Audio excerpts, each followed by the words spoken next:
طيب دي قطعه جاتوه سعرها 8 جنيه، انما بقى في الكيسه دي قطعه جاتوه سعرها 35 جنيه، ودول 6 قطع جاتوه من 6 اماكن ب6 اسعار مختلفه. وخلينا نبدا اول حاجه بقى بقطعه الجاتوه ام 8 جنيه، ودي بقى بتاخدها في ايدك كده بقى، لا اطباق ولا ترابيزات ولا بتاع.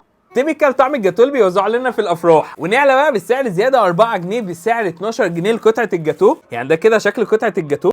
حمضانه بايظه، انا مش عارف والله اقول ايه. خلينا نخش على اللي بعده. ونعلى بقى بالسعر 3 جنيه زياده بالسعر 15 جنيه، بس المره دي بقى الجاتوهيه نفسها شكلها محترم قوي.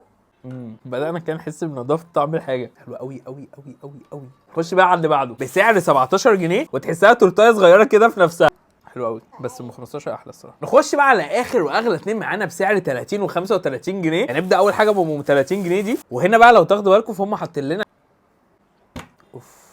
احيه قفل لي يا ابني على كل اللي فات عشان الوحش الحقيقي وصل. الكريمه اللي في النص دي نفس الكريمه اللي بتبقى موجوده في الفيريرو روشيه.